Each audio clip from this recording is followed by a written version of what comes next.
Fauquier County in Northern Virginia with your 4 young children. The ground rules for today's forum are relatively simple. Each candidate will have an opening statement of up to 5 minutes and a closing statement of up to 2.5. The coin toss determined that Justin Fairfax will speak first, then the opening and closing statements, and Jill Vogel will speak next. Candidates will be asked questions by me, the moderator, most of them written on cards by members of the audience. So if you would like to ask a question, just put your hand up, and usher can give you a card, and it'll be passed down to Terry Cooper, and Terry will sort the cards. He is under strict guidelines that the cards have to be legible. Also, I would urge you all to keep your questions short and in the form of a question. At 2:50 p.m., we will move on from questions to final statements. So each candidate will have 2 minutes to respond to a question, and then up to a minute for a rebuttal if they so choose. Now let's begin with our opening statements. According to the coin toss, Justin Fairfax will speak first. Justin, the floor is yours. Yes. Thank you very much, Bob, and good afternoon to everyone assembled. Thank you so much for coming out to this Lieutenant Governor Forum. I want to thank Senator Jill Vogel for joining me here today. President Friedman, thank you for hosting. The senior statesmen of Virginia, I know the great work that you have done over the past 22 years in enhancing our civic life. And I want to thank you for what you have done. Also, Piedmont, Virginia Community College. Your focus on education, on moving people forward, and growing our economy is exactly where we need to go in the future. As mentioned, my name is Justin Fairfax. I am the Democratic nominee for Lieutenant Governor of the Commonwealth of Virginia. My wife, Dr. Serena Fairfax, and I live in Northern Virginia with our 2 kids, our son and our daughter. And I'm running for Lieutenant Governor of Virginia because we need to focus on growing Virginia's economy. We have had some great success over the past 4 years under the leadership of Governor Terry McAuliffe and Lieutenant Governor Ralph Northam and Attorney General Mark Herring. We have a lot that we can celebrate about those 4 years. Unemployment has gone down from 5.4% when they took office to today 3.7%. They've been able to create 200,000 new jobs in the Commonwealth of Virginia to bring about $16 billion in additional capital investment to our great state. And that is the forward-thinking, economically focused type of leadership that we need in the Commonwealth of Virginia, that we need to both continue and to enhance. And I think that there are 2 very stark choices in terms of visions about the Commonwealth of Virginia in this race for Lieutenant Governor and in all 3 of our statewide races. The vision that we have is growing Virginia's economy, making sure that everyone can participate, can rise, that we are continuing to create jobs, filling the 175,000 middle-skill jobs that are going unfilled in the Commonwealth, to increase incomes for our families, opportunities for our small businesses, and to drive economic growth. The other vision that we have seen is one based on divisive partisanship, personal attacks on political opponents, dragging our political process down into the mud, and that's not where we want or need to be as a Commonwealth. And I believe that Virginians will make a choice on November the 7th that they want to continue. They want to continue to increase economic growth here in Virginia, and not that they want to go backwards and deal with divisive issues, legislative issues, and others that really hamper that economic growth. We've already seen early indications in this race that people are coming toward that vision on June the 13th. We had both a Republican and a Democratic primary. We were fortunate to have won over 250,000 votes in that primary. Senator Vogel in her primary won about 150,000 votes. So we had over 100,000 more Virginians come out to get behind our vision of economic growth and of opportunity for all. And I believe that that will continue over the next 3 months as we get to November the 7th. People want a positive, forward-thinking, economically focused politics, and that is what our campaign is all about. And I'll just say a word, if I have time, that the only reason, that, frankly, that I am able to be here with you is because of opportunity. It is because people gave my family a chance to rise, to work hard. I was raised primarily by my mom after my parents separated. I have 2 wonderful parents, very close to both of them. But when life happened and my mom had to start over with her 4 children, we moved in with my late maternal grandparents, 2 of the best people I have ever known. Grandfather was a World War II veteran and a postal worker for 45 years. My grandmother was a nurse for 40 years. They took us into their home, and that changed the entire trajectory of our lives. We didn't have a lot of money. They didn't have much they could give to us materially, but what they did have was something I like to call spiritual wealth. They gave us hope and optimism and faith and a high-quality education. And said tomorrow can be brighter than today. And that allowed my mom, my dad, our family, with the help of strangers, our neighbors, and so many other people, to send all 4 of her children to college and 2 of us to law school, starting from that place. And today my wife and I now own a family small business in Fairfax County, Virginia, and can provide a better life for our children. We want that for absolutely everybody in the Commonwealth of Virginia. So thank you very much. Thank you, Mr. Fairfax. Joe Vogel, the floor is now yours for your opening remarks. Thank you. Good afternoon. It's great to be with all of you. A special thanks to our moderator, to those who have put on this debate, and it's an honor to be here to debate you, Justin. And I just have to recognize my husband and my 2 children are here. They don't often get to come to debates. My 5-year-old Olivia and my 8-year-old Taz. So hopefully they'll be quiet in the corner. I just wanted to take a minute or 2 to tell you about myself. I'm a mom. I'm a small business owner. I was born and raised in the Shenandoah Valley. When I was growing up, my dad was in the apple business. He managed an orchard, and so my first job ever was picking apples. I graduated from Central High School and then went on to William & Mary and into law school. And I have been very, very fortunate to have opportunities in positions at the highest level of law and government and policy, including being Deputy General Counsel at the Department of Energy, where I got to work on regulatory issues, compliance issues, work with the EPA and other agencies. And after I left there, I had the chance to go and work at a big, big firm. And I decided that I would do what others in my family had done and start my own business. And so I'm very proud to say that the law firm that I started is now nationally recognized for the work that we do in nonprofits and charities and trade associations. And after having sort of gotten all that together, as if I were not busy enough, the Senate seat in the community where I live became open. And I had lots of people talk about it and recruit me to run, and I said, you know what, I can absolutely do this. I care about the Commonwealth of Virginia. We have so many issues that need to be resolved. So for the last 10 years, I have served in the Senate of Virginia. And I have worked on every issue that you can think of, from healthcare, expanding access, and making it more affordable, to fighting for children who have autism and their families and making healthcare more affordable for them. I fought domestic violence. I've been an advocate for women's health, for children. I've banned child marriage in Virginia. I've been an advocate for reform of our tax code, reform of our criminal code. I have fought for the environment, and I have fought to protect agriculture, which is Virginia's biggest industry. And so I stand here before you today as somebody who has that experience and as well as works on the budget. I neglected to mention that. I am on the Finance Committee, and I chair the Finance Subcommittee that is in charge of all the state's employees, all of our technology, public safety. And one of the things that's been really important is trying to manage Virginia well with the finite amount of resources that we have. And one of the things I was proud to do this most recent Senate session was help address the compensation crisis in Virginia for our state police and our sheriffs and sheriff's deputies, considering that some sheriff's deputies are actually on food stamps in the Commonwealth of Virginia. We were able to do that without raising taxes.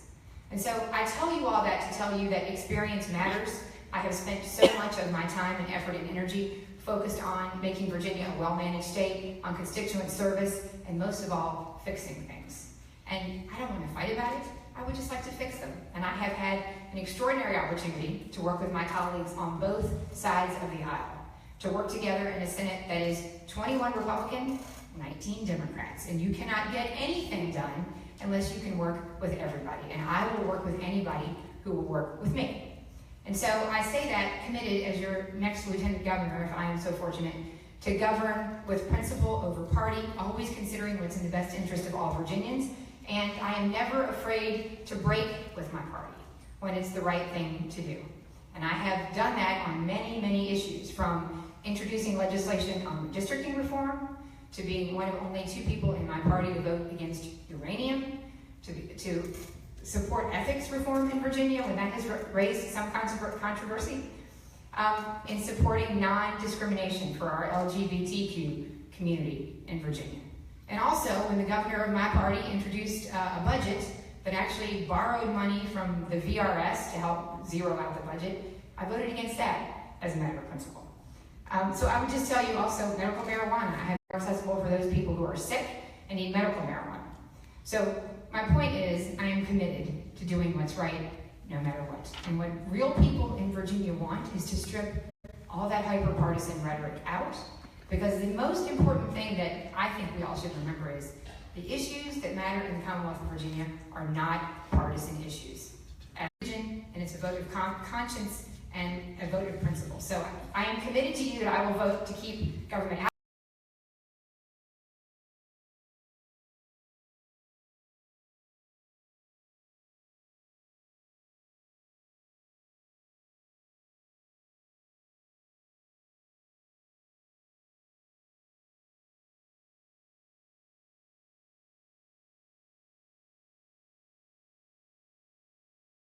An additional 1 minute if they wish a rebuttal.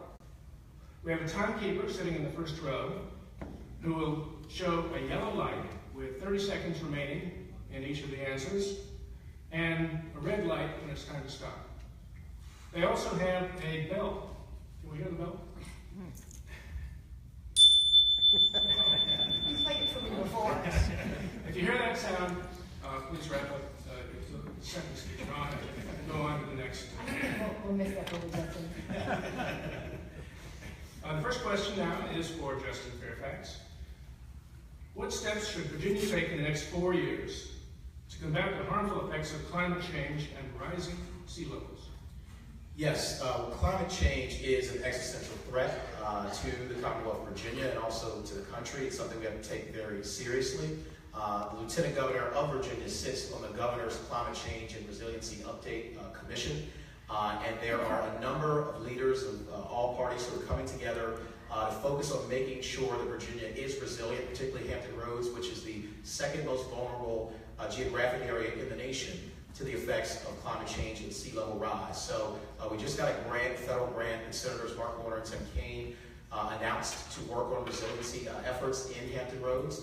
We should continue to work with our partners in the military. Norfolk Naval Base, of course, is the largest naval base in the world, with our economic partners and with the public sector to find ways to reduce our carbon emissions and footprint. Governor McAuliffe has started some initiatives to reduce the carbon emissions state government level, and so we've got to both be looking at clean energy and renewable sources of energy as part of the mix of energy powering the Commonwealth of Virginia.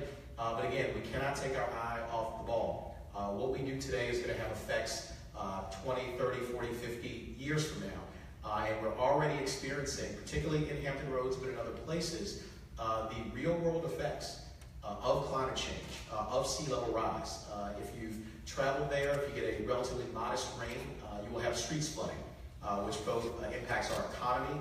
Businesses have had to close, schools have had to close as well. And so, again, we have to be very thoughtful about how we go about making our Commonwealth more resilient, reducing our carbon emissions overall, and also, again, working in a bipartisan fashion to make sure that we deal with this very critical threat. Thank you, Justin Fairfax. Joe Bogle, same question, up to 2 minutes response. Thank you. So for sure, climate change is real. We know what the science tells us, and it certainly has an enormous impact on the Commonwealth of Virginia in a lot of ways. And chief among them is what you mentioned, and that is sea level rise. And in the time that I have been in the legislature, I have worked with a lot of people who are very, very engaged on the subject in an effort to try to direct more resources to something that frankly has not gotten the attention that it deserves. Sea level rise in the Commonwealth of Virginia is not just an issue for our communities, but it's also a national security issue. It has an enormous impact on our military, and I have met with representatives in the military to try to have discussions about what we can do in partnership.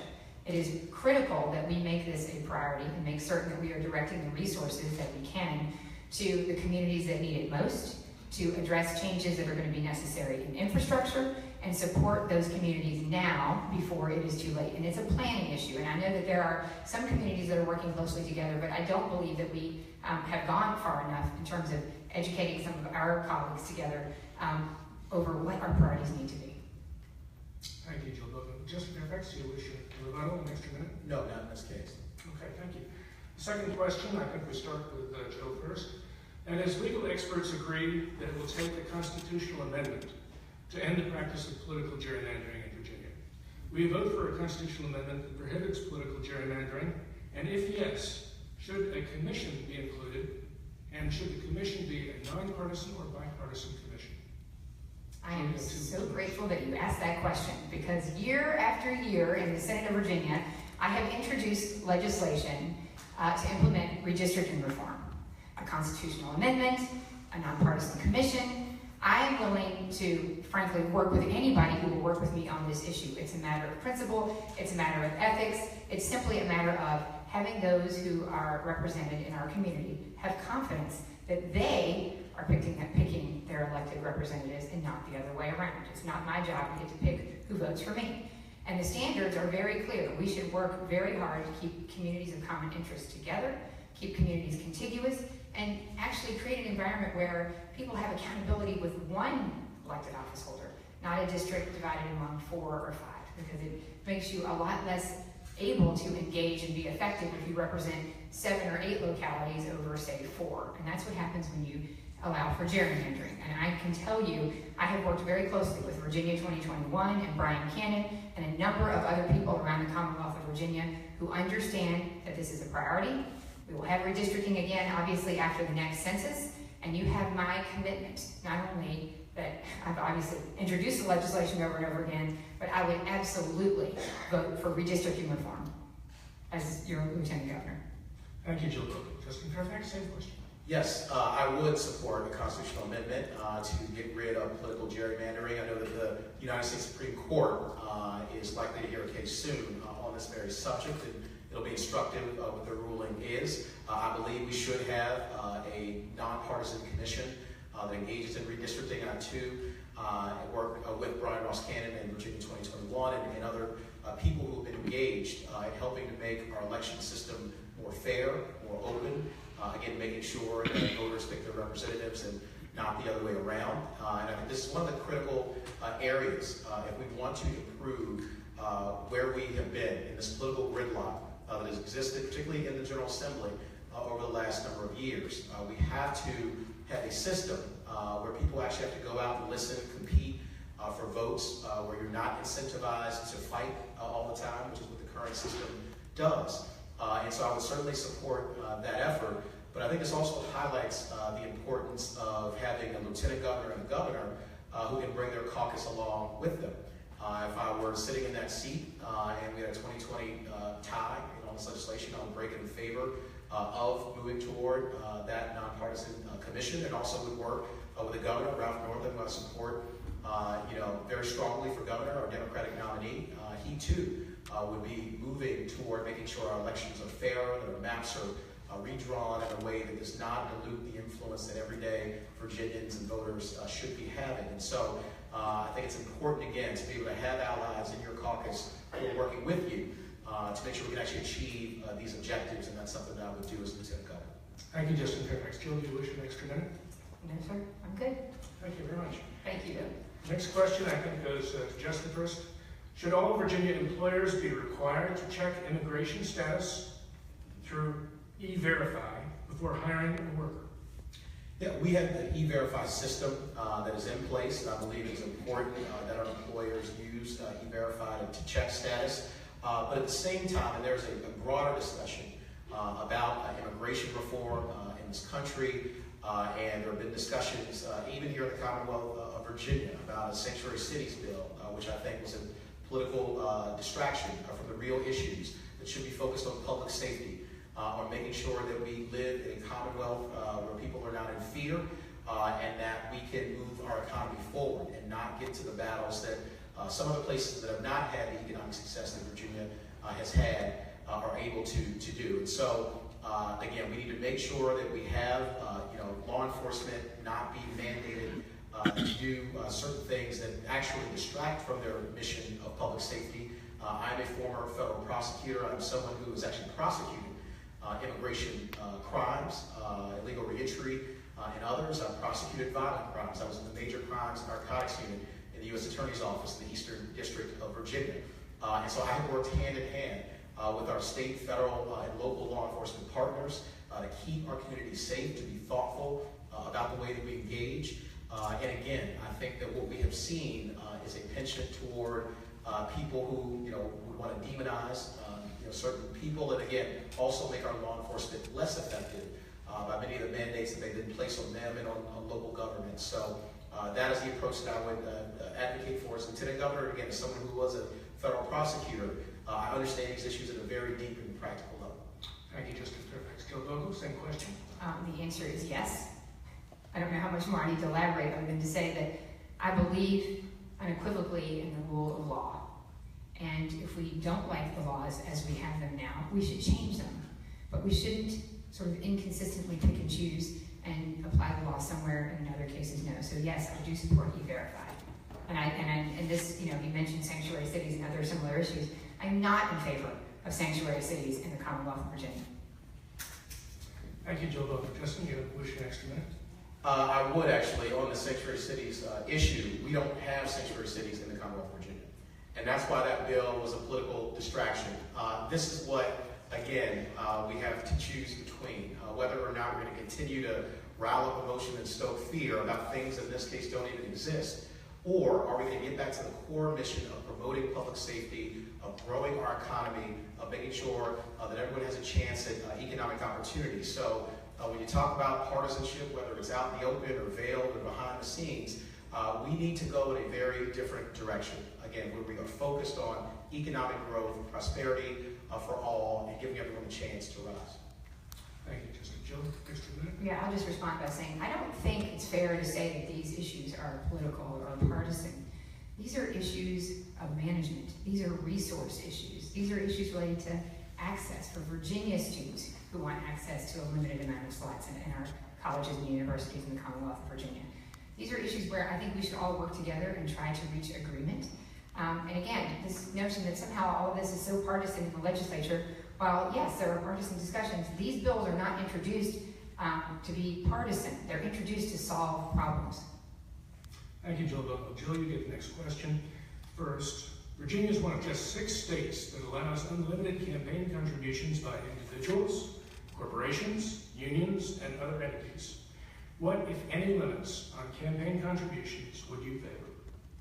Well, I can tell you that as a person who practices law in this area of ethics and advise people in all 50 states and at the federal level what the ethics rules are, the contribution limits are, when you actually impose onerous restrictions on individual corporate contributions, what ends up happening is you force the money out of the open and make it less transparent and less obvious.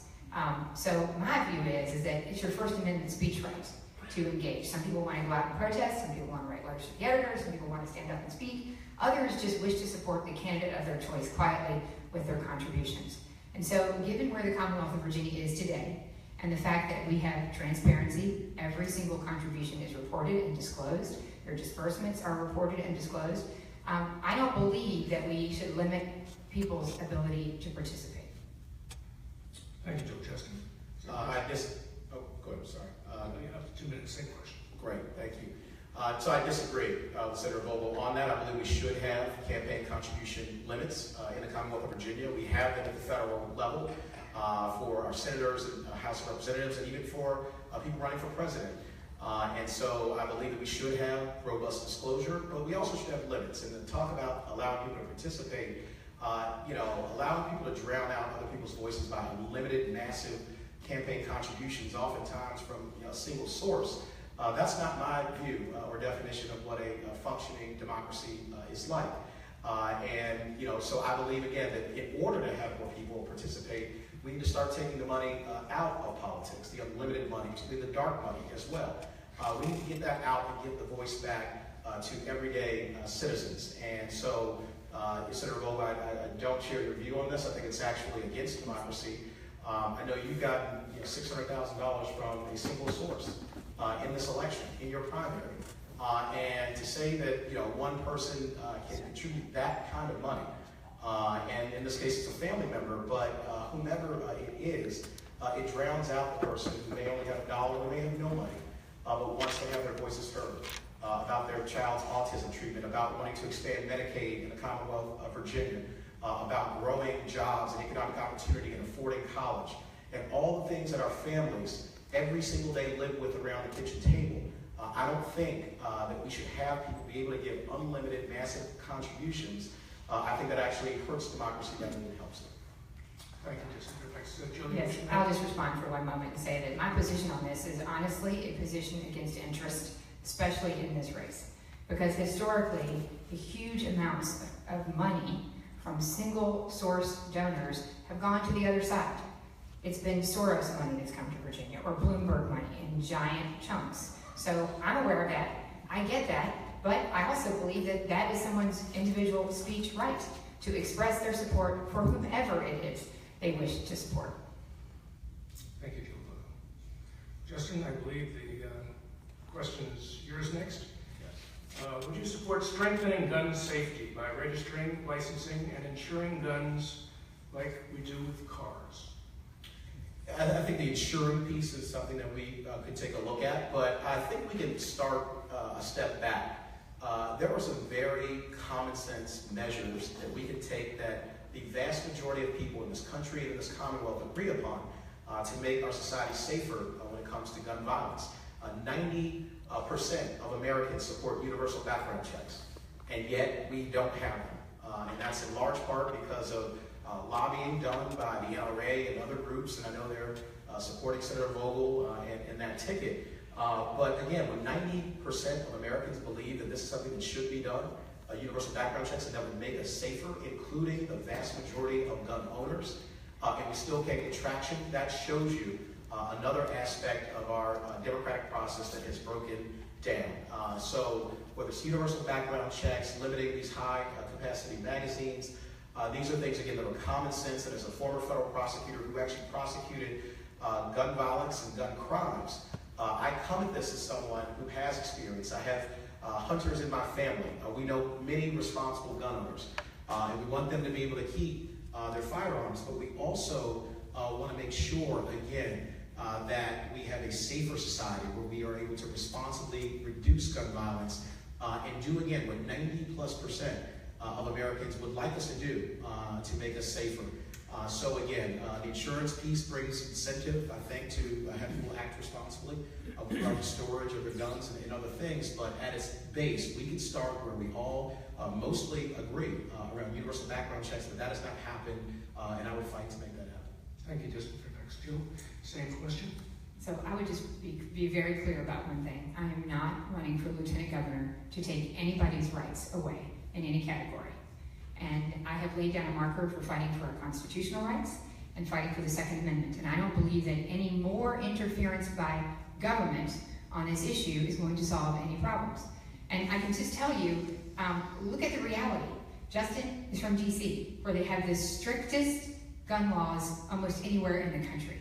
And yet they have among the highest levels of gun violence. So I don't believe that it's actually a fair assessment that stricter gun rules or having government encroach more on your individual liberty, especially if you are a law-abiding citizen, obviously. And so the difference, but this is a case where we differ a lot. I have stood for reciprocity. Governor McAuliffe actually walked that back when they tried to undo our reciprocity in the Commonwealth of Virginia. I'm for that. Justin is not. So it's a place where we absolutely differ, and my commitment is to not take anybody's rights away. Thank you, Jill Bogle. Justin, I assume you want another minute? I would like another minute, thank you. And Jill mentioned that I did grow up in Washington, D.C. I was born in Pittsburgh, grew up in D.C., and they have had issues around gun violence as an epidemic. But what we also know is that there, and again, as a federal prosecutor, I know this. These are talking points, political talking points for me. There was an iron pipeline of guns. Those guns don't originate in D.C. They originate often in places with lax gun laws and lack of oversight.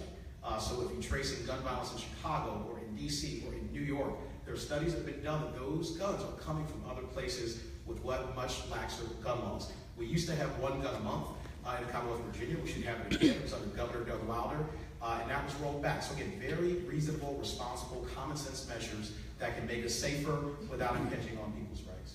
Thank you, Justin. Jill, I see you want one more minute? No, that's okay. I'm good. Okay. You have the next question first, which is, do you support in-state tuition for those who are in Virginia without being legal citizens? No, sir, I do not, and there's a very simple reason for that. While I would love to be in a position for us to do everything we can to educate every child, but there are limits, and one of those limits is we have a finite number of college slots available in the Commonwealth of Virginia. It is unbelievably competitive, and the cost of higher ed has gone up 74% in the last 10 years. And so I believe, no, those slots should be saved for students who are legally here in the Commonwealth of Virginia. Thank you, Joe Vogel. Justin Fairfax, same question. Yeah, I believe under DACA that those slots should be made available to young people, many of whom were born here and brought to this country without any say-so. Not their fault that they were brought to this country by their families, and many of them know no other country other than the United States of America and no other state other than the Commonwealth of Virginia. Many of them go to our public schools, our elementary schools, our middle schools, our high schools, and there's something called DACA, D-A-C-A, Deferred Access for Childhood Arrivals, and this was a policy of the President Obama's administration, and for young people who qualified under DACA, they were given in-state tuition, thanks to our Attorney General Mark Herring, who did the analysis and said that they are eligible for in-state tuition under DACA. So again, this is another area where we want to make sure that more people get opportunity, and we're particularly talking about young people. Again, many of whom had no say-so, and whether or not they were brought to this country. And so we want to make sure that they have opportunity, they have hope. Many of them go on and serve in the military, to start small businesses, to start families, to help grow our economy. And so we want to make sure that that opportunity is available to them as well. Thank you, Justin. Jill, 1 minute. I would just respond by saying, I understand the complexity of the situation and I understand the challenges, but I also understand how incredibly competitive it is. And it is my obligation to look out for citizens of the Commonwealth of Virginia that I represent who are legally here, who are desperate for access to our colleges and universities. It is already incredibly difficult, and it's not affordable, and it's not that accessible, and it's becoming increasingly less so. So my obligation is first to the citizens of the Commonwealth of Virginia who are here legally. Thank you, Jill. Justin, 1 more minute? No. Okay, you get first crack at the next question. That is, what do you think of the current composite index and its effects on funding levels for suburban schools across Virginia? Yes, and the CPI, the composite index, is something I think we have to take a look at. By its very nature, it takes into account localities and local conditions for schools and also local economies and how the schools are funded.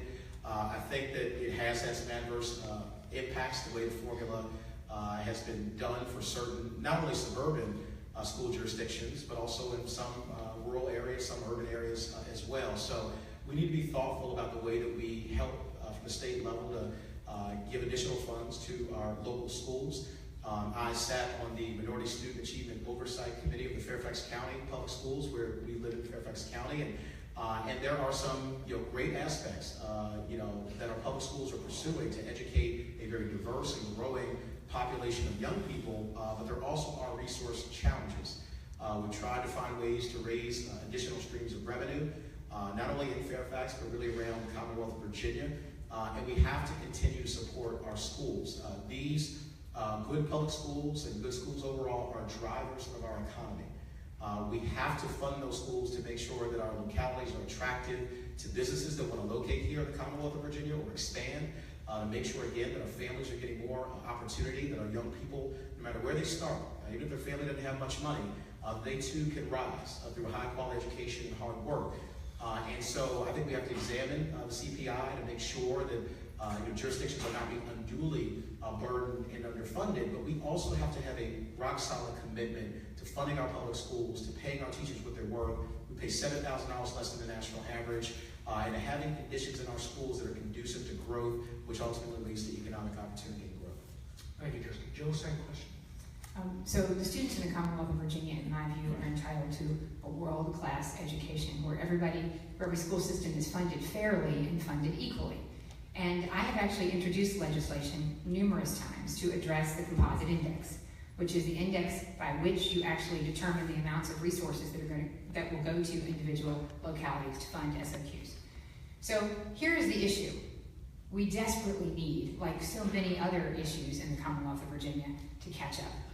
We are, whether it's our tax code or our regulatory environment, it has been many, many, many years since we have gone back in and made efforts to modernize or streamline or make more efficient, because certainly things have changed over time, the mechanisms with which we manage these resources. I cannot think of a more critical place than education in K-12. And what the composite index has done, unfortunately, in many cases, is pit those communities where they have invested in protecting open space and conservation, pit conservation against public education. Because the way the composite index actually works is that you combine the value of the land in your district and you actually aggregate that amount, and that is what is part of how they calculate how much money you're going to get. And for communities that put lots and lots of land in land use, it means that land can't be developed, and so it artificially lowers the value of that land by an enormous amount. So what ends up happening is those localities get less money. And so when Governor Tim Kaine was governor, we all were pleading, especially in the districts that I represent, to please freeze the index so we can actually do something. He did, but we've never actually gone back and addressed the necessary modernization and recalibration of how we do the composite index. Thank you, Jill. Justin, 1 minute. No. Okay, I believe the next question goes to Jill first. Easy, simple question. Do you support a carbon tax? No. Justin? Not isolated. I think it's got to be part of a broader discussion, again, both about carbon emission reduction, but also moving toward more clean energy alternatives and renewables. So not in a vacuum, but I think it's part of a comprehensive strategy, something that we can take a look at. Jill, do you wish 1 minute? Well, I'll just say that in my time in the legislature, I've been very focused on the environment, on clean air and clean water, and certainly being a pro-business person is not mutually exclusive from focusing on those issues.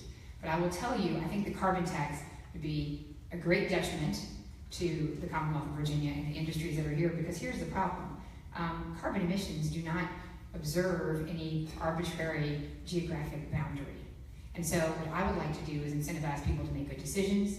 I was really proud, actually, to have been, in several years in my service in the legislature, I had a 100% score with the League of Conservation Voters for taking positions that absolutely protect the environment. But at the same time, in that same year, I had a 100% score by the Northern Virginia Chamber of Commerce. So you can do both well, and it's just a balance. And in this case, I think that would put us far out of balance. Thank you, Jill. Justin? I would just say I'm proud to be endorsed by the League of Conservation Voters in this election. Thank you. Jill, I believe you have the next question. Would you support raising revenue? We are the eighth wealthiest, this questioner says, state in the union, 43rd in revenue. We have poorly paid teachers and need better services. So the question is, would I support raising taxes? And it says, would you support raising revenue? Well, I'll take all the revenue we can get. But I won't raise taxes to do it. It's a function of priorities, and I serve on the Finance Committee, as I mentioned before, and it's always a question of balance, and balancing the interests and balancing the needs. We have a $110 billion a year budget. Some of that is a pass-through from the federal government. But it's really a function of priorities. And I know what my biggest priorities are. And again, it's not a partisan discussion ever. It's about making Virginia a well-managed state, investing in infrastructure, investing in our port. 1 in 10 jobs is tied to our port.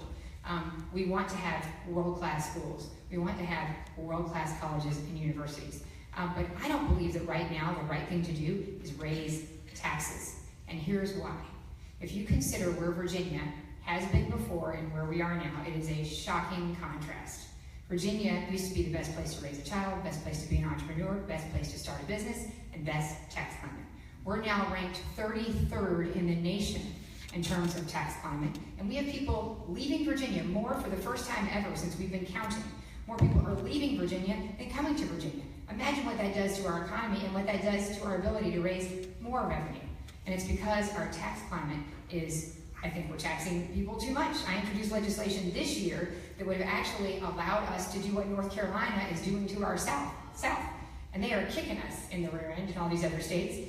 We have a worse tax climate than West Virginia, North Carolina, and Tennessee. And what my bill would have done is actually taken surpluses and applied that to buy down the tax rate for businesses. And that would be an extraordinary benefit to the Commonwealth of Virginia, and I think would incentivize people to come to Virginia. So the answer is no, I don't support raising taxes. I actually support tax reform. It's been since 1972 that we've gone back and adjusted any of our taxes or our tax brackets. Thank you, Joe. Justin, same question. Yeah, I think we need to have a balanced approach to our budgeting that keeps all options on the table. And think back, Senator Vogel just mentioned we need to invest in infrastructure. Well, we had a critical opportunity to do just that in 2013 with the transportation bill. This was a bipartisan bill with a Republican governor, Bob McDonnell, a General Assembly that was led by Republicans. And that bill was passed and signed by the governor, but Senator Vogel voted no on that transportation bill. This was called a game changer for Virginia's economy because it, for the first time in roughly 27 years, put serious infrastructure investment into our roads and our bridges. You mentioned the ports. Unlocking the ports has been one of the byproducts of that investment in transportation. And so we can't just simply have someone who says one thing and then does another. There's a lot of that. You can say you're for infrastructure investment, but when you have the chance to do it, you did not do it. Again, this is a bipartisan bill. It came out of the Senate. I believe got 26 votes from senators, but one of those 26 was not Senator Bogle. So we need to be smart about the way that we do our budgeting, the way we invest. That bill, by the way, did raise revenue. It did raise certain taxes. But again, it was called an economic game changer. If any of you have been on 64, 66, 395, 460, 81, 29 coming down here to Charlottesville, you know that we desperately needed to invest in our infrastructure, and we still need to make additional investments in our infrastructure. And Governor McAuliffe and Lieutenant Governor Rob Northam and others are focused on doing that. So again, it's not enough to simply say, support infrastructure and not make these critical investments at the critical time. I'll also say this, Senator Bogle, I know, has taken a pledge with the Americans for Tax Reform, that she will never ever raise taxes. Well, I'm not going to make that kind of pledge to an outside group that doesn't have the best interest of Virginians at heart. We need to make decisions that are best for Virginia, for our economy, and for our families. And that is my pledge to the voters of Virginia. Thank you, Justin. Joe, on that? Just on the bill that he's referencing, the transportation bill. I worked very, very closely with the architects of that bill. I served then on the Finance Committee, and I voted on that bill multiple times, out of committee, out of subcommittee. But here's the deal. As I mentioned before, I am not afraid to break with my party when it is a matter of principle. And even today, Governor Bob McDonnell will tell you that it had far more taxes in it than he wanted, or that he even realized. And so, from my perspective, you can be a good fiscal manager of the Commonwealth of Virginia. It doesn't have to be a partisan discussion. It's a discussion of how do you allocate your resources. And I don't know a single time since I've been in the Senate that someone has come to me and said, please raise my taxes. We have a $110 billion budget, and we have the resources to direct towards transportation. The issue with that bill was we didn't have smart scale. We still had the politics in all of those decisions about how we fund transportation. Smart scale now says, and this wasn't passed until much later, that you have to have priorities where you spend money where it's most needed. Thank you, Joe. Justin, on that? I'll take that minute, yes. So again, this comes down to leadership, to vision and priorities. That was a bill that you either had to vote no or yes on. And 26 senators voted yes. Senator Vogel voted no. Governor McDonnell signed that bill into law. And you mentioned that we now have money for infrastructure investment. Well, that's because people took leadership and supported that bill when it mattered. So it put $6 billion in additional investment and more investment over time. So that is the kind of vision that we have to have, again, focused on driving economic growth, not on bumper stickers or sloganeering or pledges to outside groups that aren't accountable to the Commonwealth of Virginia. We are accountable to the voters, whether it's families that are trying to get to a ball game or folks who are trying to move goods and services from the port, small businesses that are trying to start up but are 3 hours of congestion. The Silver Line, which was part of that bill in Northern Virginia. There has been tremendous development along that Silver Line corridor. Had that bill failed, we wouldn't have that. So again, we have to have a broader vision, and that's what I would bring to the governorship. Thank you, Justin. You also get the next question. First, does the public have the right to know the names of police officers involved in shootings? I believe that they do, but I think we also have to be responsible in the way that information is put forward. Police officers, and again, as a former federal prosecutor, I have worked closely hand in hand with our law enforcement at the federal, state, and local level. I have worked with officers and agents who have gone out and executed search warrants in very dangerous situations, some of whom have actually gotten into shootouts themselves in trying to conduct and carry out their duties. So I'm someone who actually comes from a law enforcement family. My oldest brother is also a former federal prosecutor. My father-in-law is a deputy sheriff for a long time in Arlington County, as is my wife's uncle. And so, again, I understand these issues not in a purely political sense. I understand them as a practical matter. When you talk about officer-involved shootings, this is an issue, obviously, that's top of consciousness for many people. I think that we have to balance the need to protect the safety of our law enforcement, which I hold to be paramount, with the public's right to know, including people involved in these shootings themselves. Oftentimes in civil discovery, when it comes to that, cases are filed. This information ultimately comes out, but we have to maintain the public trust. We have to maintain transparency. It's something as a federal prosecutor that I had to balance all the time. There were very sensitive issues, but at the end of the day, oftentimes I had to come into a public courtroom in federal court, in front of a judge, oftentimes in front of media and the public and families, and talk about issues the public had a right to know. So I think we need to balance those, and as a former federal prosecutor, I understand how best to do that. Thank you, Justin. Jill, same question, 2 minutes. So I've worked very, very closely with law enforcement all the time that I've been in the legislature. And this is a very, very important issue to those people who risk their lives every day to protect the Commonwealth of Virginia. And they never know what the next great issue is going to be for them or what's around the next corner. So we talked about this a lot, and I agree that in every case, it is a balance. And in this context, I think you have to balance the interest in protecting the lives and the privacy in the course of this discussion or discovery. You have to place a priority of that over, at least in the short term, the public's right to know, because it does pose such an enormous risk to those people who are in law enforcement. And let me say this, we have a very hard time in the Commonwealth of Virginia, both recruiting and keeping people in law enforcement, in the state police, in our sheriff's offices, and as deputy sheriffs. And I mentioned earlier, we pay some of our deputies so little that I know there was a deputy in Essex County that I was talking to. He actually qualified for a house from Habitat for Humanity. We have sheriff's deputies in the past who've been on food stamps.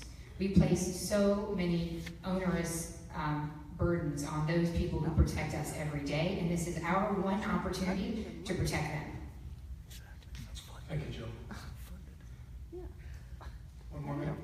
I'll take 20 seconds, and actually I think it's always helpful when we have a point of agreement. I agree with Senator Bogle that we do need to pay our sheriff's deputies more. We also need to pay our Virginia State Police more, and I know that there were some funds that were included in the budget to do just that. We need to make sure our law enforcement, that they too have economic security as well as they conduct a very dangerous job. As I mentioned, my father-in-law is a longtime deputy sheriff in Arlington, so he's actually one of these deputies. This is in my family. This is not theoretical for me. And so I think that we can strike that proper balance, and I'm someone who would continue to do that. Thank you, Justin. Jill, you wish the last minute? Yeah, that's okay. You are then first on the next question, which is, how would you support career and technical education? Recent support has increased. How would you continue and increase this support for career and technical education in our public schools? Well, first I think we need to loosen some of the restrictions in the classroom that have been prohibitive of K-12, of high schools working with local community colleges or colleges. That's number one. Number two is I think we can just invest more in career and technical training. What we have is a system now that is pushing everybody towards 4-year colleges, and that doesn't work for everybody. In Hampton Roads, there are 10,000 welding jobs right now that are available, and they're unfilled. So imagine what that would mean to the Commonwealth of Virginia if you actually tried to engage, one, the private sector in part of that discussion and expanding career and technical education, and also putting more priority and resources into career and technical education that comes from our budget. And I can tell you a perfect example of something that happened in my district. When we had this exact issue come up. And we've had issues come up where people, either because of a regulation, you couldn't have the teacher certified in order to do the dual enrollment, which really matters in Virginia, gets people more skills and more technical education and actually gets them on their way, sometimes with more credits. But in my district, we had Lord Fairfax Community College, and they were graduating lots of people, but they didn't get jobs. And we also had a company called Valley Protein that had a lot of jobs that they could not fill. And they sat down together and they worked out a curriculum, a great public-private partnership. That company said, hey, we'll be willing to help write the curriculum. We need CDL drivers. We need people to fill all of these jobs. And they did.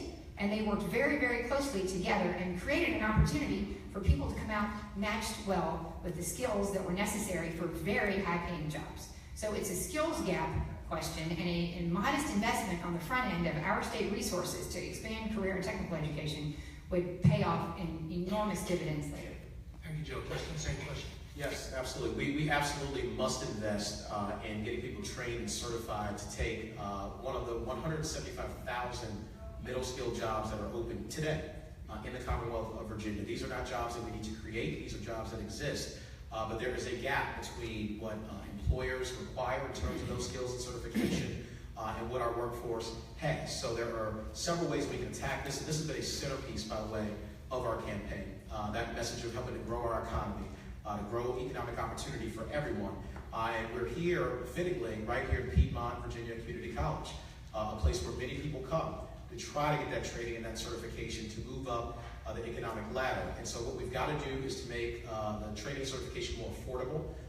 Governor McAuliffe and Lieutenant Governor Ralph Northam have actually been champions on this score and reducing the cost for people who want to get that certification. They've made investments in the budget, and there are more still that we can make. Lieutenant Governor Northam has what's called the G3 program, get skills, get a job, and give back.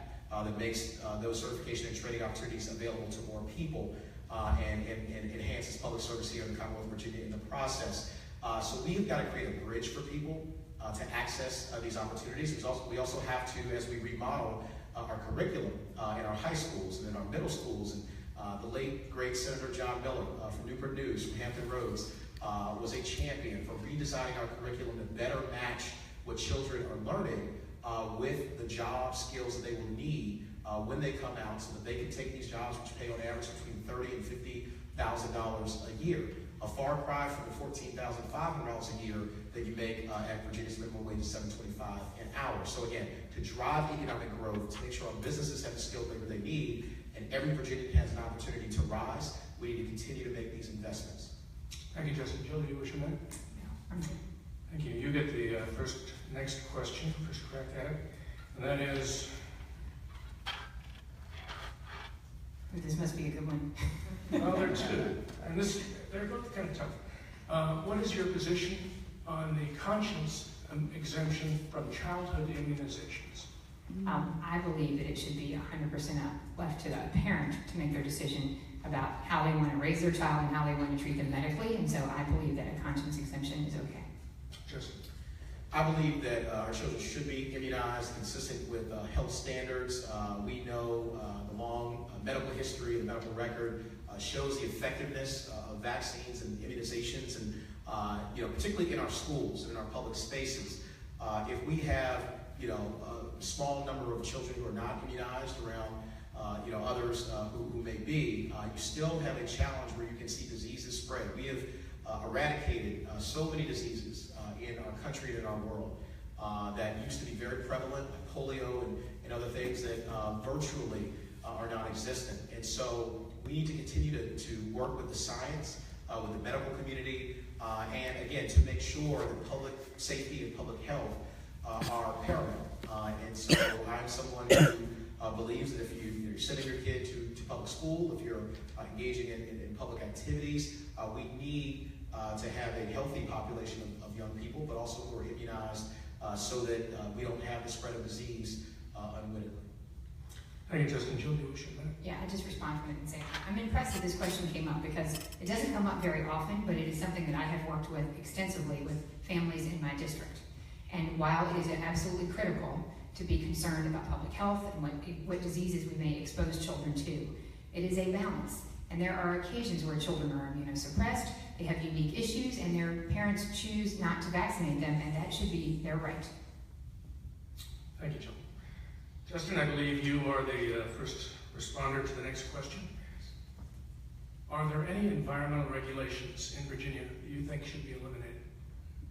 I think that, obviously we have a number, they're across different industries, whether you're talking about agriculture or forestry, and I've met with people, in those industries. Also in Chesapeake Bay, you have a number of different industries and business interests who really engage in very different types of engagement in our environmental purview. And so if you look at aquaculture, for instance, you look at agriculture, you look at those who are oyster fishermen or longshore fishermen. There are sometimes regulations where we are aimed at cleaning up the Chesapeake Bay, where we rightfully should be, that may impose a slightly harsher burden on a particular industry rather than another. And so I think we have to look very carefully about how we deal with those regulations. But I wouldn't do a wholesale rollback because in many of these cases, these regulations are geared toward creating a cleaner environment while balancing and making sure that we can continue to have economic growth, that our small businesses, particularly our small agribusinesses, can continue to grow without unnecessary burdens. But we have seen the Chesapeake Bay come back, as an example, from a very dark time where you had algae blooms and declining oyster and crab populations, and because of some of the regulations that we put in place, of the incentives we've given to the private sector to stop certain runoff. Lieutenant Governor Ralph Northam, when he was in the Senate, he championed a measure to take phosphorus out of fertilizer for home use. And that helped stop some of the runoff into the Chesapeake Bay, which again has helped increase the health and safety of the bay. So again, I think we have to look at it on a case-by-case basis, but also be very thoughtful about the goals we're trying to achieve, both sustaining and being a good steward of our environment, while also allowing an opportunity for economic growth across the Commonwealth of Virginia. Thank you, Justin. Jill? So the answer is yes. We have regulations that are antiquated, that are out of date, that are onerous, that are costly, that are no longer actually consistent with how we do business in the Commonwealth of Virginia, whether it impacts agriculture, aquaculture, business. In fact, I introduced legislation this year affecting aquaculture.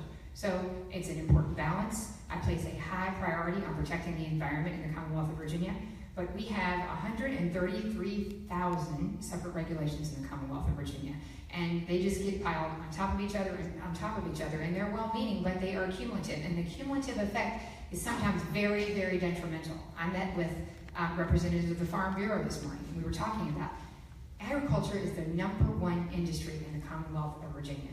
It's $91 billion a year. It's a major export. We need to do things like actually open up the markets in Southwest Virginia where they need investment for specialty agriculture, but we have regulations that prevent that prevent you from selling something from your farm. It's your farm. Specialty agriculture is among the most lucrative areas of agriculture that exists, and we have real artificial barriers to entry into those markets that we absolutely need to address and roll back. Thank you, Jill. Justin, 1 minute? No, it's fine. Okay, the next question, I believe, is for Jill first. Thomas Jefferson was governor of Virginia when it was a slave state. He enforced slave laws. Should statues of Jefferson be removed from any state property? Here's the deal. We need to teach history and not erase history.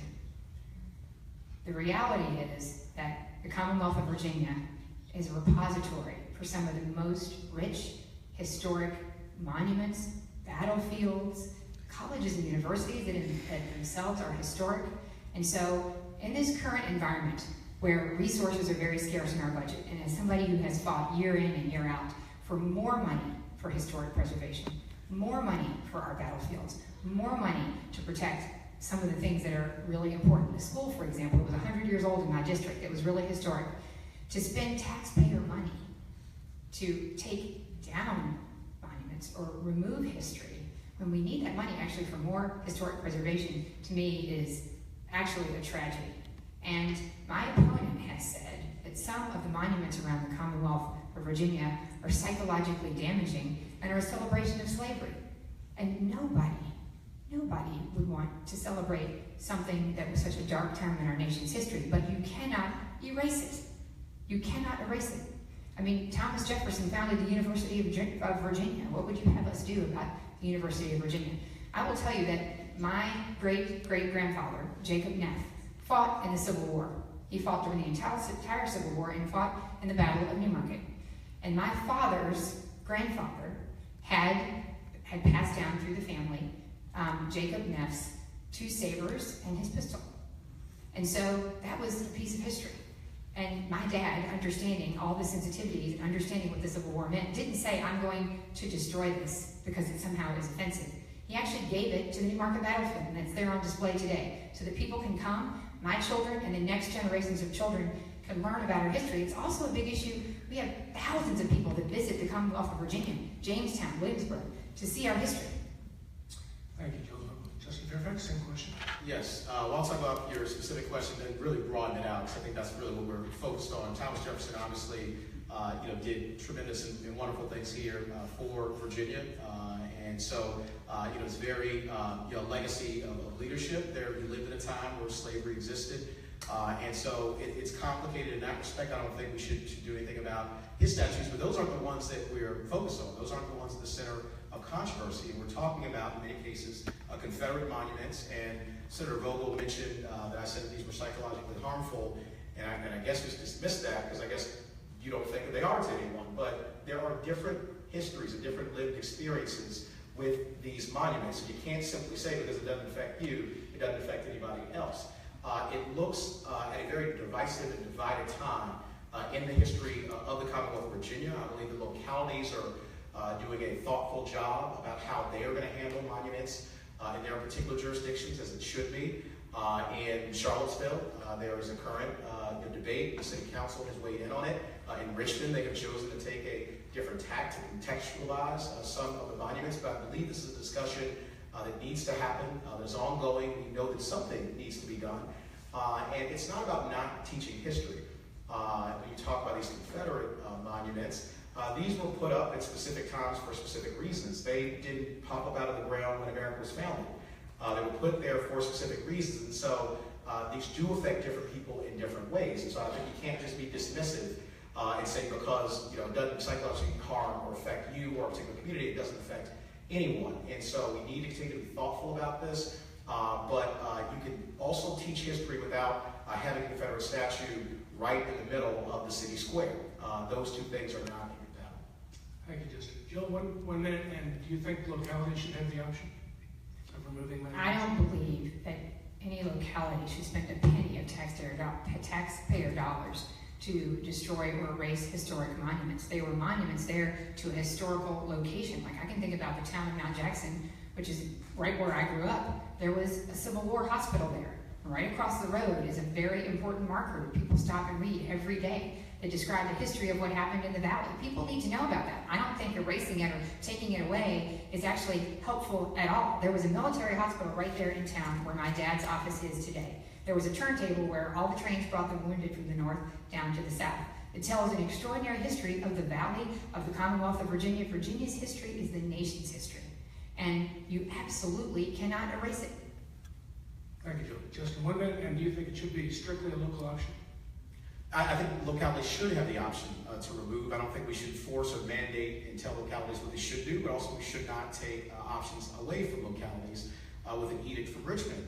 But again, we are talking specifically about Confederate monuments. We're not talking about markers and things. That's not what the controversy has been about.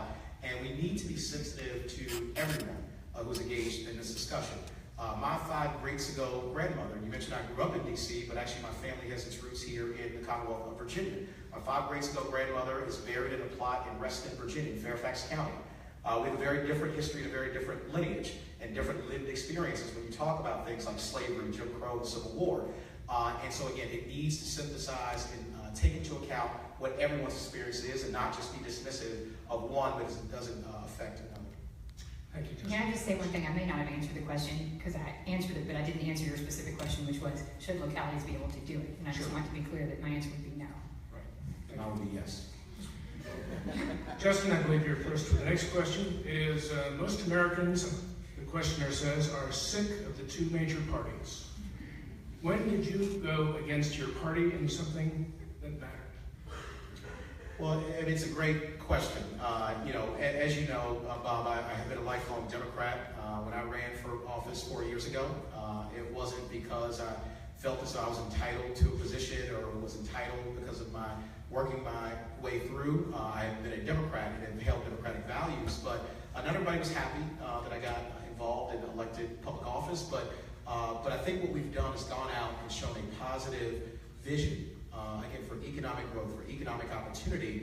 And so we took our bumps and bruises as I got involved in the political process here in Virginia, but now we are incredibly unified and moving forward with that positive economic growth vision. So I am someone who certainly will work across the aisle, but I also at my core believe in those democratic values. And no matter where you start, how much money your family has or doesn't have, the color of your skin, who you love, your gender expression, identity, where you were born, that you get a shot at the American dream. I think that's what we fight for as Democrats. And so, again, there will always be instances where you go back and forth, with your particular political party. But I'm going to stand on principle, values moving forward, as we always have. And I'll just say one thing, and Senator Vogel said this earlier. I don't think we had a chance to really talk about this. Again, this is a version of saying something and doing another. Senator Vogel said that she wants to take government out of everyone's life.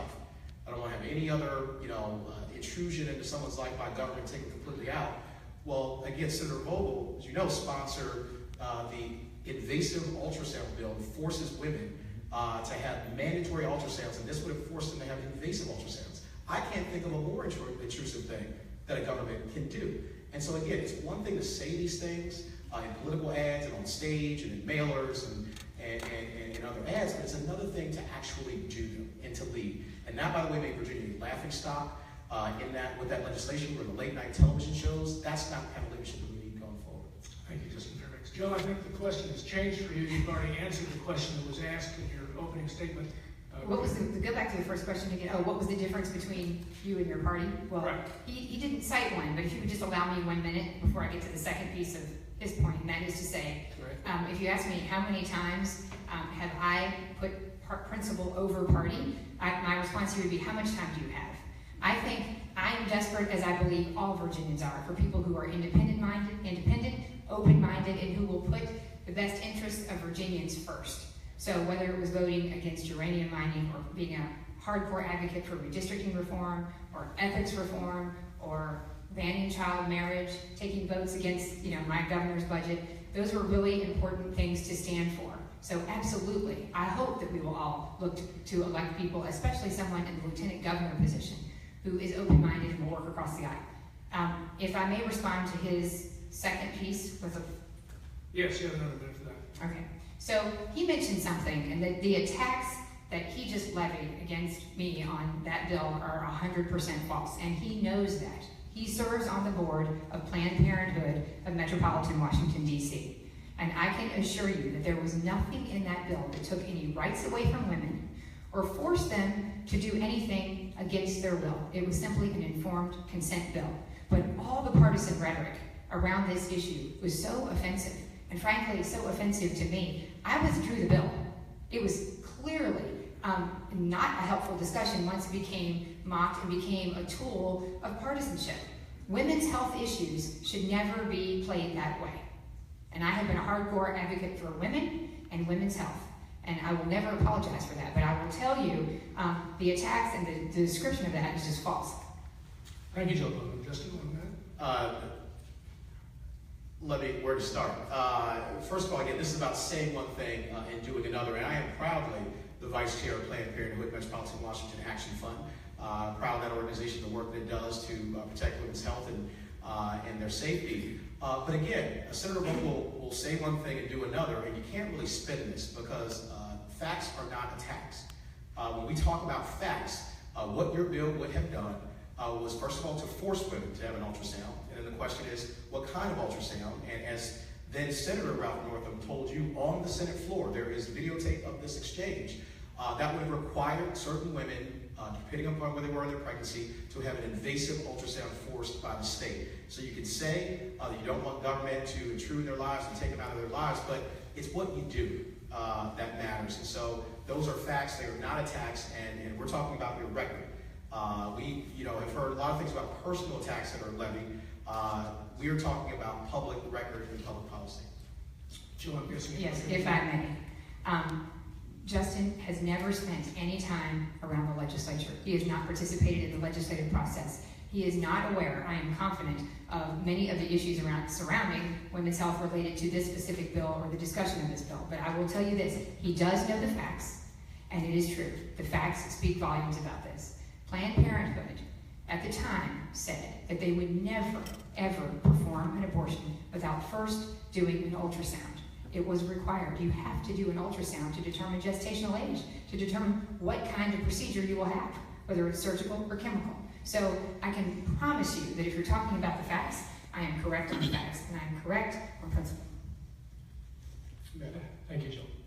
May I respond? 30 seconds. 30 seconds, I'll take it. I'm glad that Senator Vogel said I know the facts. I appreciate that, because I do know the facts, and we all know the facts. The facts are the facts, and it would have required an invasive ultrasound of women forced by the state. You mentioned I've never spent any time around the legislative process. I actually worked in the United States Senate. I don't know if you knew that. But there are many things about my background that you may not know, you may want to dismiss. But the key is not, again, personal attacks. I'm not levying one personal attack against you. And I know in your primary, it got incredibly personal. And in many of your races, it's very personal. And that's not the kind of primary politics that we want to see in the Commonwealth of Virginia. We're going to stick to the facts. 30 seconds. I would just say that I appreciate Justin's positions, and I'm not interested in, again, levying attacks or making this hyper-partisan discussion. It's a question of, do we make the right decision? I withdrew, as I mentioned, the bill when it became a hyper-partisan discussion, and I thought at the time was incredibly unconstructive. And so, just from my position, I would say my commitment to the citizens of the Commonwealth of Virginia, should you elect me as your next Lieutenant Governor, is to be fair and open-minded and principled, and put women's health and all the other issues associated with families first above all. Thank you, Jill. You get the last question first. The last question is, the most important right is to your health. How important is women's reproductive rights to your plan for Virginia? As I mentioned, I have been an advocate for women's health. I've been an advocate for women across the board, access to more accessible and affordable health care. Certainly women, moms, are the ones who suffer the most when it comes to issues with their families being sick. I have worked with countless women on issues related to autism coverage for their children and their families. So I am an advocate for women. I am not running for Lieutenant Governor to take anybody's rights away, period. I want to be very clear about that. But what I am running to do is to support women and to give women more information and more options. And I will just tell you that we haven't had women involved in politics in Virginia forever. I am the first person in the history of the Commonwealth of Virginia, the General Assembly, which many people don't know, is the longest, oldest continuing legislative body in the Western Hemisphere.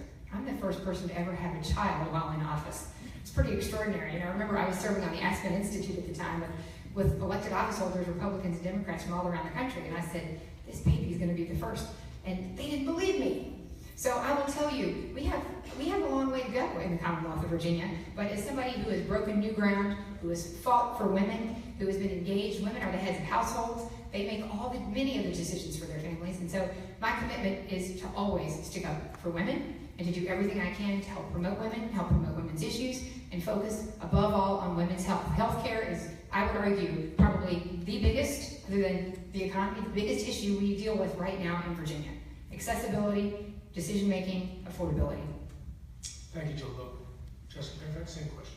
Yes, women's reproductive health, their ability to control their own decisions, their own health care, is a central and paramount issue here in the Commonwealth of Virginia and in this country. It is both a matter of their health and their safety. They should get to control their own bodies. They should not be forced into having procedures by the state, by legislators who are not doctors, simply to pass laws that force women and get between them and their doctors. But it's also an economic issue.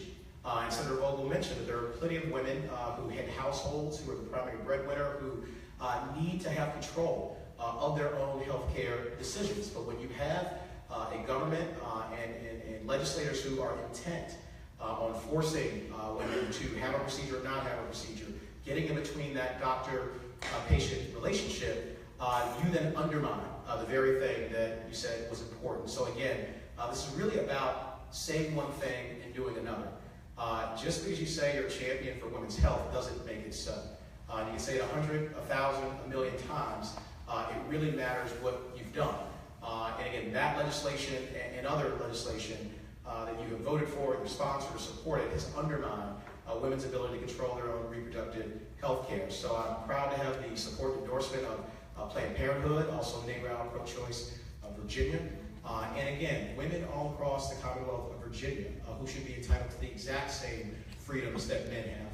I have a son and a daughter, and I want them to have the exact same shot in life as one another. I don't want my daughter to be forced into a certain condition because of what legislators tell her she can and cannot do with her own health care and her own body. So it will be an important thing, and it will move forward to make sure women are protected in the Commonwealth of Virginia. Thank you, Justin. Jill, up to a minute. So I would just say, to be clear, I am not running for office in the Commonwealth of Virginia, and certainly not for Lieutenant Governor to take anybody's rights away. But there are larger missions related to healthcare that are very valuable, and it shouldn't be all about partisanship and rhetoric. It should be about doing what's right for women and for families and for public health. Thank you, Jill. Justin Fairfax. I think in 30 seconds. Also just want to take this moment to talk about Medicaid expansion, something that I fully support in the Commonwealth of Virginia. It would cover 400,000 more Virginians, including a lot of women and a lot of children. It would bring 30,000 more jobs to Virginia. We've lost $10.4 billion in federal money by not having expanded Medicaid. We're one of only 19 states not to have expanded Medicaid. Senator Vogel said that she was 100% against Medicaid expansion. Again, 31 other states in the District of Columbia have already expanded Medicaid. So we talked about, Senator Vogel talked about affordability and access to high-quality health care. That's what Medicaid expansion is about, and I fully support it. Thank you, Justin Fairfax. That concludes the question and answer portion. May I ask a question? May I respond to the Medicaid expansion for a moment? 30 seconds. 30 Okay. seconds. I would just like to say that I think his view might be very, very different if he served on the Finance Committee and had to make some of those difficult finance decisions. Medicaid right now, without adding another person, is already almost 1/4 of our general fund.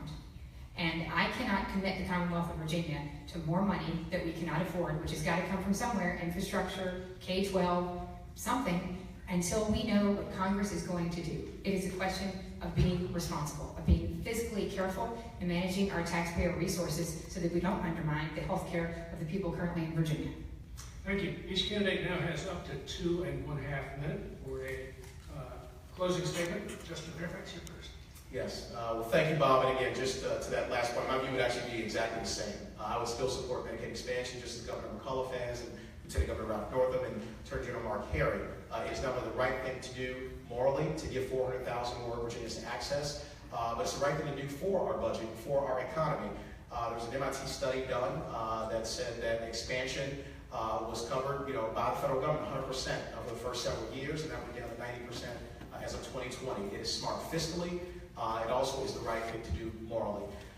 And I would just conclude again by saying I'm honored to be here today at Piedmont, Virginia Community College. Bob, thank you for your leadership. And to our president, thank you for opening up this great institution named after a great man, this particular building, a great legislator who was focused on improving access to education and healthcare and the economy. And that's really where we've got to be focused, is creating economic growth, continuing to drive the economic growth that we have seen over the last 4 years under the leadership of Governor Terry McAuliffe and Lieutenant Governor Ralph Northam and Attorney General Mark Harry. We, again, have seen unemployment go down from 5.4% to 3.7%. These are facts. These are numbers. We've seen 200,000 more jobs come to the Commonwealth of Virginia in the last 4 years. $16 billion in capital investment. Personal incomes have risen in those 4 years by 13%. So these are real. These are impacting the daily lives of our families, of our businesses, and of everyone who wants a shot at the American dream. So again, there are two very stark visions in this particular election and with our respective tickets. It's either continuing and advancing to build and grow our economy, to create jobs, to give more people economic security and opportunity, or going down this road of partisan, divisive legislation, again, that has made us, when it was introduced, the laughingstock of the country, of actually stripping away people's rights, whether or not we say we are. We have got to go to a place where we're growing this economy to create more opportunity for everyone. We have seen the successes of the last 4 years. We can accelerate and make sure that more people get middle-skilled jobs, that we expand Medicaid, and that we make sure that everyone has the opportunity to rise, no matter where they start, how much money their family has or does not have. They too will get a shot at the American dream. It's what we make possible every day here at this community college. It's what we make possible for everyone here in the Commonwealth of Virginia. So thank you all for having me. Be honored to earn your support November the 7th. Thank you. Thank you, Justin.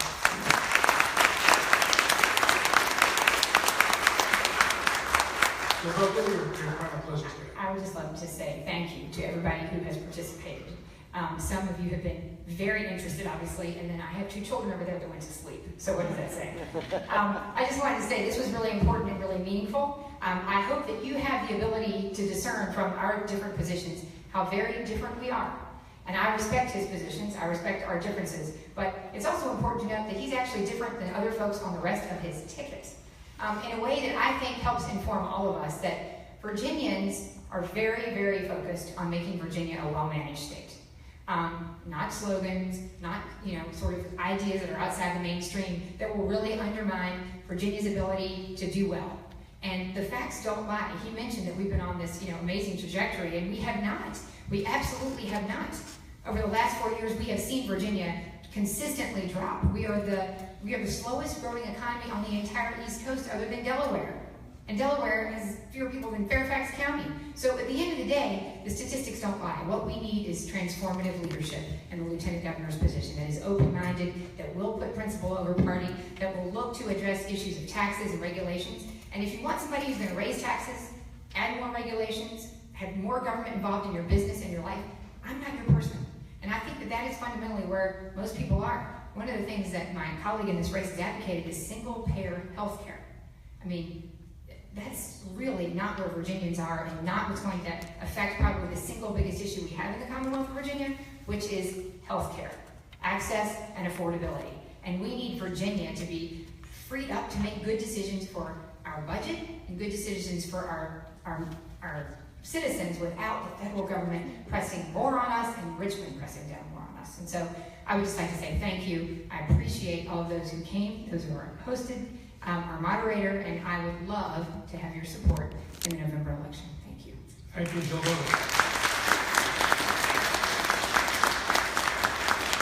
That concludes today's candidate forum. Let's have a round of applause for both candidates.